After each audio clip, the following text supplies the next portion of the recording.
আমি ইয়াৰ আগৰ ভিডিঅ'টোত ক্লাছ 10ৰ এডভান্স জিঅ'গ্ৰাফিৰ চেপ্টাৰ 3টো আৰম্ভ কৰিছিলোঁ। আমি তাত অঞ্চল কাক বোলে আৰু আঞ্চলিক ভূগোলৰ বিষয়ে অলপমান আলোচনা কৰিছিলোঁ। সেইটো চেপ্টাৰৰে শেষৰ ফালে আৰু কিছুমান কথা আছে। তাত আছে পৃথিৱীৰ যিবোৰ মহাদেশসমূহ, সেই মহাদেশসমূহৰ ভৌগোলিক বিৱৰণ। গতিকে তোমালোকক চেপ্টাৰটোত পৃথিৱীৰ গোটেইকেইখন মহাদেশৰ বিষয়ে অলপ তাৰ ভৌগোলিক বিৱৰণ সম্পৰ্কে পঢ়িবলৈ দিছে। গতিকে এটা ভিডিঅ'ত গোটেইখিনি সামৰি লোৱাটো সম্ভৱ নহয়। গতিকে আজিৰ ভিডিঅ'টোত আমি পৃথিৱীৰ আটাইতকৈ যিখন ডাঙৰ মহাদেশ এছিয়া, আমি এছিয়া মহাদেশৰ ভৌগোলিক বিৱৰণ সম্পৰ্কে অলপমান আলোচনা কৰিম।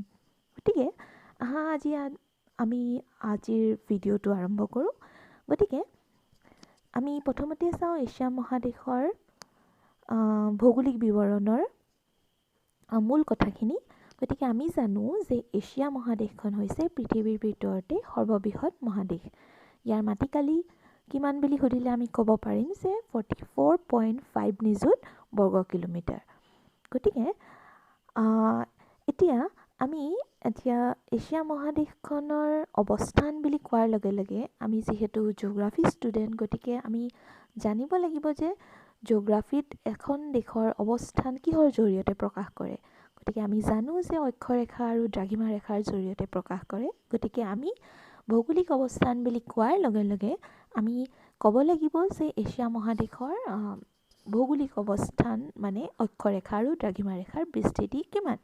এতিয়া আমি মেপত চাম, তাৰ আগতে আমি কৈ লৈছোঁ যে ইয়াৰ বিস্তৃতিটো হৈছে 1 ডিগ্ৰী উত্তৰ অক্ষৰেখাৰ পৰা 78 ডিগ্ৰী উত্তৰ অক্ষৰেখা আৰু পূবা পশ্চিমাকে 25 ডিগ্ৰী পূব দ্ৰাঘিমা ৰেখাৰ পৰা প্ৰায় 170 ডিগ্ৰী পশ্চিম দ্ৰাঘিমা ৰেখালৈকে বিস্তৃত হৈ আছে। এতিয়া আমি মেপত চাওঁ এতিয়া মেপত আমি দেখিছোঁ যে এছিয়া মহাদেশখন যিহেতু উত্তৰ গোলাৰ্ধত অৱস্থিত, অৰ্থাৎ এই বিষুৱ ৰেখাৰ পৰা উত্তৰ ফালে অৱস্থিত। গতিকে উত্তৰ গোলাৰ্ধত ই প্ৰায় 1 ডিগ্ৰী উত্তৰ অক্ষৰেখাৰ পৰা, যদিও তললৈকে অলপ বিস্তৃত হৈ আছে, কিন্তু আমি 1 ডিগ্ৰী ধৰে। গতিকে 1 ডিগ্ৰী উত্তৰ অক্ষৰেখাৰ পৰা ই প্ৰায় 78 ডিগ্ৰী উত্তৰ অক্ষৰেখালৈকে আৰু পূবা পশ্চিমাকে ই প্ৰায় 25 ডিগ্ৰী পূব দ্ৰাঘিমা ৰেখাৰ পৰা 170 ডিগ্ৰী পশ্চিম দ্ৰাঘিমা ৰেখালৈকে ই অৱস্থিত। গতিকে আমি ক'ব পাৰোঁ যে এছিয়া মহাদেশখনৰ ভৌগোলিক অৱস্থান দ্ৰাঘিমা ৰেখা আৰু অক্ষৰেখাৰ জৰিয়তে ইয়াৰ অৱস্থানটো হৈছে এয়া। গতিকে নেক্সট আমি চাওঁ ইয়াৰ চাৰিসীমা। এছিয়াৰ উত্তৰে আছে আৰ্কটিক অ'শ্যান অৰ্থাৎ উত্তৰ মহাসাগৰ। এছিয়াৰ দক্ষিণত আছে দক্ষিণ মহাসাগৰ। এছিয়াৰ পূবফালে আছে বেৰিং প্ৰণালী আৰু পেচিফিক অ'শ্যান অৰ্থাৎ প্ৰশান্ত মহাসাগৰ। আৰু এছিয়াৰ পশ্চিমত আছে লোহিত সাগৰ বা ৰেড চি, তাৰপিছত কাস্পিয়ান সাগৰ আৰু ভূমধ্য সাগৰ, মেডিটেৰেনিয়ান চি আৰু সুৱেজ খাল। গতিকে আমি দেখিলোঁ যে এছিয়াৰ চাৰিসীমাটো কি। এইখিনিতে আমি এটা কথা উল্লেখ কৰিব লাগিব যে এই মহাদেশখন উত্তৰা দক্ষিণাকে প্ৰায় 8,400 কিলোমিটাৰ আৰু পূবা পশ্চিমাকে ই প্ৰায় 9,600 কিলোমিটাৰ জুৰি বিস্তৃত হৈ আছে। এতিয়া আমি চাওঁ যে এছিয়া মহাদেশৰ যিবোৰ পৰ্বতমালা আছে, সেই পৰ্বতমালাসমূহৰ ভিতৰত আমি ইতিমধ্যে ক'ব পাৰোঁ মুখ্য পৰ্বতমালাসমূহ হৈছে ইউৰাল পৰ্বত, তাৰপিছত হিমালয় পৰ্বত আৰু তাৰপিছত আমাৰ ভাৰতবৰ্ষতে থকা আমি আৰাৱলী পৰ্বত, বিন্ধ্য পৰ্বত, সাতপুৰা পৰ্বত বা পশ্চিম ঘাট পৰ্বত, পূৰ্ব ঘাট পৰ্বত, এই সকলোবোৰৰ নাম আমি ল'ব পাৰোঁ। কিন্তু প্ৰধান পৰ্বতৰ ভিতৰত ইউৰাল আৰু হিমালয় পৰ্বতকে আমি ক'ব পাৰোঁ। এতিয়া এই পৰ্বতসমূহত বহুত শৃংগ আছে। এই শৃংগবোৰৰ ভিতৰত মাউণ্ট এভাৰেষ্ট আটাইতকৈ বৃহৎ উচ্চতম শৃংগ আৰু ইয়াৰ উচ্চতা আমি 8,848 মিটাৰ বুলি জানো। আৰু দ্বিতীয় উচ্চতম শৃংগ হৈছে গডুইনষ্টিন, যি 8,611 মিটাৰ। এতিয়া আমি মেপৰ জৰিয়তে চাওঁচোন এই পৰ্বতসমূহৰ অৱস্থিতি।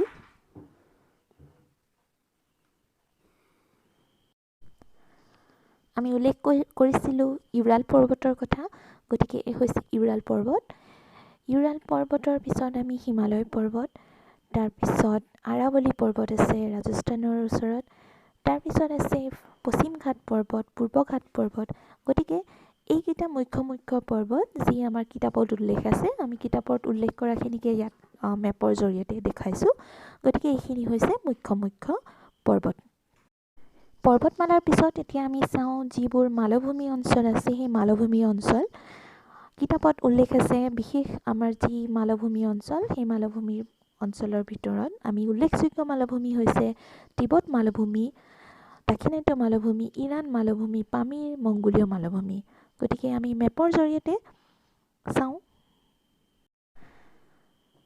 এয়া তিব্বত মালভূমি, দাক্ষিণাত্য মালভূমি, তাৰপিছত মংগোলীয় মালভূমি, তাৰপিছত ইৰাণ মালভূমি। গতিকে এইকেইটা হৈছে এছিয়াৰ মুখ্য মালভূমি অঞ্চল। এতিয়া চাওঁ আমি এছিয়া মহাদেশৰ প্ৰধান নদীসমূহ।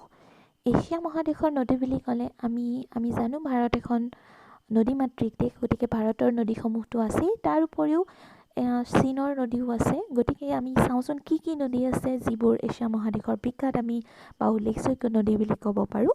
তাৰ ভিতৰত সিন্ধু, গংগা, ব্ৰহ্মপুত্ৰ, উবিনিচি, লেনা, আমুৰ, হুৱাংহো, ইয়াংচি কিয়াং, মেকং, মহানদী গোদাবৰী, ইৰাৱতী আদি। গতিকে এইবোৰ হৈছে এছিয়া মহাদেশৰ প্ৰধান নদীসমূহ। আমি এতিয়া মেপৰ জৰিয়তে এই নদীসমূহ চাওঁচোন। এতিয়া প্ৰধান নদী বুলি ক'লে আমি সিন্ধু নদী, গতিকে এইখন হৈছে সিন্ধু নদী। তাৰপিছত উপ নদী, ইনিচি, লেনা, তাৰপিছত আমুৰ নদী, তাৰপিছত ইয়াংচি কিয়াং, তাৰপিছত আহিলে মেকং, তাৰপিছত গংগা, তাৰপিছত গোদাবৰী, কৃষ্ণা, কাবেৰী। গতিকে এইসমূহ দেখিলোঁ আমি যে ভাৰতৰ লগতে এছিয়া মহাদেশৰ যিবোৰ উল্লেখযোগ্য নদী সেইসমূহ।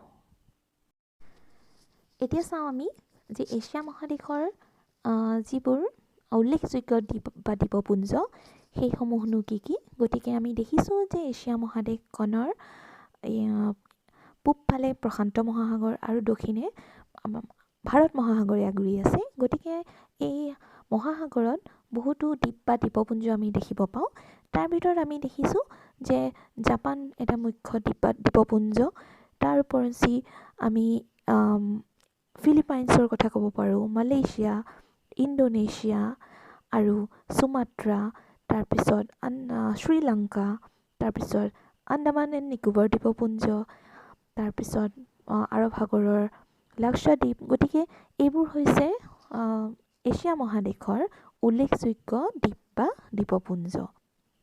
তাৰপিছত আহিলে এছিয়া মহাদেশৰ মৰুভূমি। এতিয়া আমি মেপত মৰুভূমিসমূহ আইডেণ্টিফাই কৰোঁ আহা।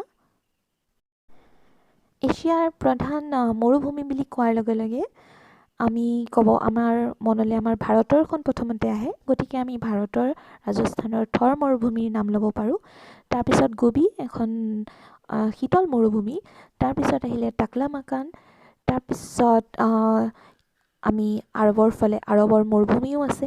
তাৰপিছত আমি কাৰাকোমৰ কথা ক'ব পাৰোঁ। তাৰপিছত ক'ব পাৰোঁ আমি কাইজিলকুম। এইকেইটা হৈছে আমাৰ এছিয়া মহাদেশৰ উল্লেখযোগ্য মৰুভূমি। গতিকে ছাত্ৰ ছাত্ৰীসকল, আমি এইটো ভিডিঅ'ত এতিয়ালৈকে এছিয়া মহাদেশৰ এটা সংক্ষিপ্ত ভৌগোলিক বিৱৰণ সম্পৰ্কে আমি জ্ঞান লাভ কৰিলোঁ। আমি ইয়াত এছিয়াৰ অৱস্থান, চাৰিসীমা আৰু ইয়াৰ যি ভৌগোলিক ভূ অৱয়ব যেনেকৈ পৰ্বত, মালভূমি বা নদী, দ্বীপ, মৰুভূমি এইসমূহৰ বিষয়ে অলপ সংক্ষিপ্ত ৰূপত আমি বুজিলোঁ।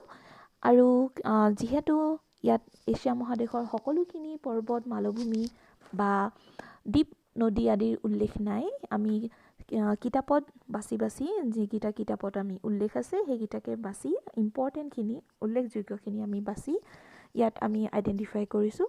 গতিকে ছাত্ৰ ছাত্ৰীসকল, ইয়াৰ ওপৰত যদি কিবা তোমালোকৰ সুধিব লগা থাকে তেনেহ'লে তোমালোকে কমেণ্ট বক্সত সুধিব পাৰা। মই আকৌ তোমালোকৰ কুৱেশ্যনবোৰৰ আনচাৰ দিবলৈ ট্ৰাই কৰিম। আৰু ডেছক্ৰিপশ্যনত ভিডিঅ'ৰ লিংকটো দিয়া আছে, PDF ফাইলটো দিয়া আছে, গতিকে ছাত্ৰসকলে ডাউনলোড কৰিব পাৰিব। আৰু যদি কিবা সুধিব লগা আছে তেনেহ'লে কুৱেশ্যন কৰিব পাৰিব। আজিৰ কাৰণে thank you. Please subscribe my channel and press the bell icon for latest updates. Thank you.